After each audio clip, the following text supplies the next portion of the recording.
আসসালামু আলাইকুম ওয়া রাহমাতুল্লাহি ওয়া বারাকাতুহু। যে যেখান থেকে ভিডিওটি দেখতেছেন সবাইকে জানাই মনের অন্তঃস্থল থেকে ভালোবাসা ও অভিনন্দন। দর্শক বন্ধুরা, আওয়ামী লীগের নতুন একটি কর্মসূচি চালু করলো, সেটি হচ্ছে আপনার 50 লক্ষ মানুষ ঢাকার উদ্দেশ্যে রওনা করে দিলেন। এই ঘোষণাটি কে দিছে? এই ঘোষণাটি দিলেন আপনার বাংলাদেশের সাবেক প্রধানমন্ত্রী শেখ হাসিনা। আসুন আমরা আগে শেখ হাসিনার একটা বক্তব্য শুনে আসি, তারপরে বাকি কথা বলতেছি। আমাদের মহান নেতা জাতির পিতা বঙ্গবন্ধু শেখ মুজিবুর রহমানের নেতৃত্বে এই দেশ আমরা স্বাধীন করেছি। আমি জাতির পিতা বঙ্গবন্ধু শেখ মুজিবুর রহমানের প্রতি শ্রদ্ধা জানাচ্ছি। আমি শ্রদ্ধা জানাই জাতির চার নেতার প্রতি, 30 লক্ষ শহীদের প্রতি, 2 লক্ষ মা বোনের প্রতি। আমি আমাদের মুক্তিযোদ্ধাদের জানাই সশ্রদ্ধ সালাম। জনগণের ভোট ভাতের অধিকার, ভোট ও ভাতের অধিকার আদায় করতে যে যারা জীবন দিয়েছেন তাদের আমি শ্রদ্ধার সাথে স্মরণ করি। 2024 সাল, এই সময় যারা আমাদের আওয়ামী লীগের হাজার হাজার নেতা কর্মীকে হত্যা করা হয়েছে, পুলিশকে বাহিনীকে হত্যা করা হয়েছে, সংখ্যালঘুদের হত্যা করা হয়েছে, তাদের বাড়িঘর লুটপাট, মসজিদ, দরবার, দরগা শরীফ, মন্দির, গির্জা, প্যাগোডা ধ্বংস করা হয়েছে। আর আমাদের আওয়ামী লীগের সম্পূর্ণ জেলা, উপজেলা, ইউনিয়ন পর্যায় পর্যন্ত বাড়ি ঘর, ব্যবসা প্রতিষ্ঠান অগ্নিসংযোগ করা হয়েছে, প্রতিটি প্রতিষ্ঠানে অগ্নিসংযোগ করা হয়েছে, লুটপাট করা হয়েছে। আর এই থানাগুলিতে আগুন দেওয়া হয়েছে, পুড়িয়ে পুলিশ হত্যা করেছে। কাজে বর্তমান যারা পুলিশ বাহিনী সহ আনসার, বিডিপি যারা মৃত্যুবরণ করেছে, আমি তাদের সকলের আত্মার মাগফিরাত কামনা করি, পরিবারের প্রতি আমার সমবেদনা জানাই। আমি জাতীয় চার নেতার প্রতি শ্রদ্ধা জানাই। 15 আগস্ট বাঙালির জীবনটা কলঙ্ক, মা ভাই সকলকে, আমার মা বেগম ফজিলাতুন্নেসা, আমার 3 ভাই কামাল জামাল রাসেল, কামাল জামালের নবরূপান্তরিত পুত্র সুলতানা রুজি, আমার একমাত্র চাচা শেখ আবু নাসের, মুক্তিযোদ্ধা আমাদের শেখ ফজলুল হক মনি, তার অন্তঃসত্ত্বা স্ত্রী আব্দুল রাউফ সানিয়াবাদ, তার 13 বছর মেয়ে বেদি, 4 বছরের নাতি সুকান্ত, 10 বছরের ছেলে আরিফ, তার ভ্রাতুষ পুত্র ভাগ্নে সহ 15 আগস্টে যারা শাহাদাত বরণ করেছেন, আমি তাদের আত্মার মাগফিরাত কামনা করি। আমার বাবার military secretary brigadier Jamil Uddin এবং পুলিশ অফিসার সিদ্দিকুর রহমানকে আমি শ্রদ্ধা জানাই। আজকে আমি আপনাদের সাথে কথা বলতে চেয়ে বারবার মনে পড়ছে যে বাংলাদেশের প্রতিটি অর্জনের সাথে আমাদের প্রবাসী, এবং সেই 2007 সালে যখন আমাকে দেশে ফিরতে বাধা দিয়েছিল তখনকার সরকার, সে সময়ও আপনাদের সকলের সহযোগিতা পেয়েছি। আজকেও যখন বাংলাদেশ অত্যন্ত একটা কঠিন সময়ের মধ্যে দিয়ে যাচ্ছে, একটা ফ্যাসিস্ট সরকারের অধীনে বাংলাদেশের মানুষের মৌলিক অধিকার, বেঁচে থাকার অধিকার সবই হরণ করা হয়েছে। সারা বাংলাদেশ জ্বলছে, প্রতিটি প্রতিষ্ঠান আগুন দিয়ে পোড়ানো। সেই অবস্থায়ও প্রবাসীরা আজকে নির্যাতিত নিপীড়িত মানুষের পাশে আছেন। আমি আপনাদের প্রতি কৃতজ্ঞতা জানাই, আন্তরিক ধন্যবাদ জানাই এই চরম দুঃসময় মানুষের পাশে দাঁড়ানোর জন্য। আজকে বাংলাদেশ, যে বাংলাদেশকে আমরা গড়ে তুলেছিলাম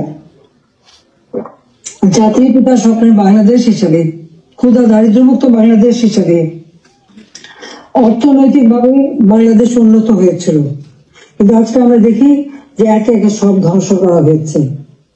আজকে এমন একটা সরকার ক্ষমতায় যাদের হাতে এদেশে 30 লক্ষ মানুষ শহীদ হয়েছে, আমাদের বুদ্ধিজীবীদের হত্যা করা হয়েছে। এই 14 ডিসেম্বর বুদ্ধিজীবী হত্যা দিবস, সেই সময় ওই নিজামী, মুজাহিদ থেকে শুরু করে এরা তো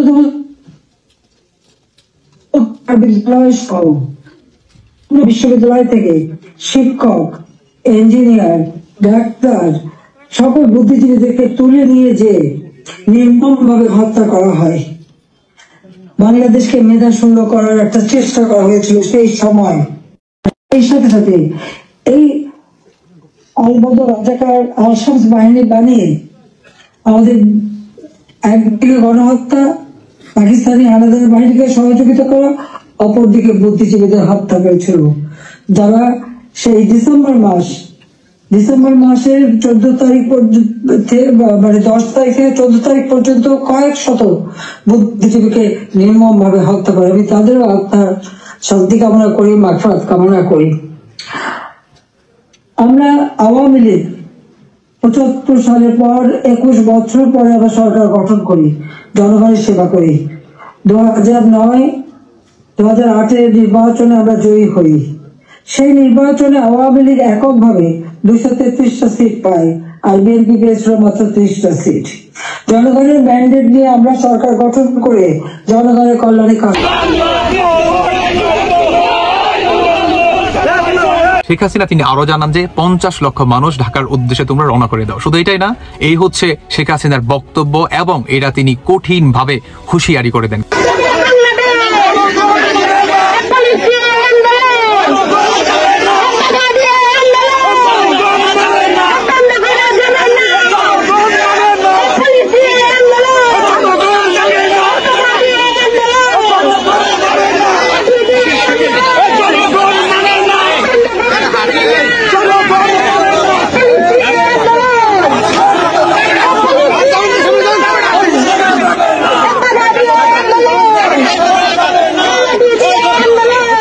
দর্শক বন্ধুরা, আপনারা কিন্তু অনেকে শুনতেছেন যে এখানে কিন্তু তারা কিন্তু জয় বাংলা জয় বঙ্গবন্ধু কিন্তু স্লোগানে কিন্তু তারা কিন্তু এগিয়ে যাচ্ছে। তাদের বক্তব্য হচ্ছে আমাদের উপরে যে পরিমাণ মব জাস্টিস এবং সমন্বয়কারীরা তারা এই বাংলাদেশটাকে পাকিস্তান বানাতে চায়, পাকিস্তানদেরকে এনে বাংলাদেশে বসাতে চায় এবং এই বাংলাদেশটাকে পুরো পাকিস্তান বানাতে চায়। এটাকে রুখে দেওয়ার জন্য এবং আওয়ামী লীগের যাতে পূর্ণ বাসন হয় সেটা করার জন্য এবং সাবেক প্রধানমন্ত্রী নয় আমরা শেখ হাসিনাকে আমরা প্রধানমন্ত্রী করে ফিরিয়ে আনবো স্লোগানে কিংবা এই সাহস নিয়ে কিন্তু ছেলে মেয়ে উভয় কিন্তু কিংবা মা বোনেরা সবাই কিন্তু মাঠে চলে আসছে, আপনারা কিন্তু দেখতে পাচ্ছেন। কিন্তু ইতিমধ্যে তারা ঢাকার উদ্দেশ্যে রওনা করে দিয়েছে যে তারা বা তাদের বক্তব্য হচ্ছে আমরা শান্তিপূর্ণভাবে এই সমাবেশটি করতে চাই, কিন্তু আমাদেরকে যদি কোনো লাঠিচার্জ কিংবা করা হয় কোনো সমস্যা নেই, আমরা কোটি কোটি কিংবা লক্ষ লক্ষ মানুষ আছি, আমরা গ্রেফতার হওয়ার জন্য প্রস্তুত। তারা কিন্তু এটাও জানাচ্ছে যে ডক্টর ইউনূস কিংবা আপনার সমন্বয় বা উপদেশে যে বা যারা আছে তাদের কতটুকু স্পর্ধা কিংবা তাদের কত বড় সাহস আছে যে তারা যদি আমাদেরকে গ্রেফতার করতে চায় গ্রেফতার হতে বাধ্য হবো, কিংবা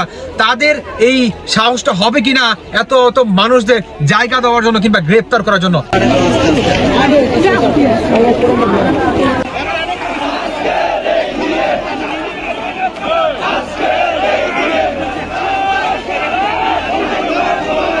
এটা আমরা দেখতে চাই, অনেক হয়েছে।